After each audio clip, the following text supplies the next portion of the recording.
കുറച്ചു വർഷങ്ങൾക്ക് മുൻപാണ് മോഹൻലാലിന്റെ വീട്ടിൽ ആനക്കൊമ്പ് കണ്ടെത്തി എന്നുള്ള രീതിയിൽ വലിയ വാർത്തകൾ ഇടം നേടിയ ഒരു സംഭവമായിരുന്നു.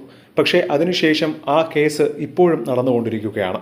ഇപ്പോൾ ആനക്കൊമ്പ് കേസിൽ പൊതുമാപ്പ് പ്രയോജനപ്പെടുത്തിയിരിക്കുകയാണ് മോഹൻലാൽ.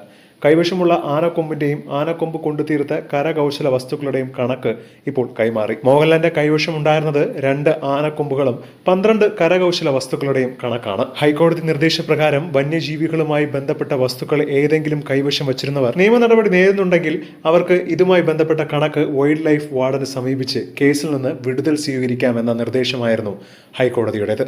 ഇതിന്റെ ഭാഗമായിട്ടാണ് ഇപ്പോൾ ഈ ഒരു നടപടി സ്വീകരിച്ചിരിക്കുന്നത്. 2011 ഡിസംബർ 21 ആദായ നികുതി വകുപ്പ് നടത്തിയ റെയ്ഡിലാണ് മോഹൻലാലിന്റെ തേവരയിലെ വീട്ടിൽ നിന്ന് 2 ജോഡി ആനക്കൊമ്പുകൾ കണ്ടെത്തിയത്. എന്നാൽ ലൈസൻസ് രേഖകൾ ഹാജരാക്കാതിരുന്നതോടുകൂടിയാണ് വനം വകുപ്പ് നടനെ പ്രതിയാക്കി കേസെടുത്തത്. 2015 പെരുമ്പാവൂർ ഹൈക്കോടതിയിലാണ് കുറ്റപത്രം സമർപ്പിച്ചത്.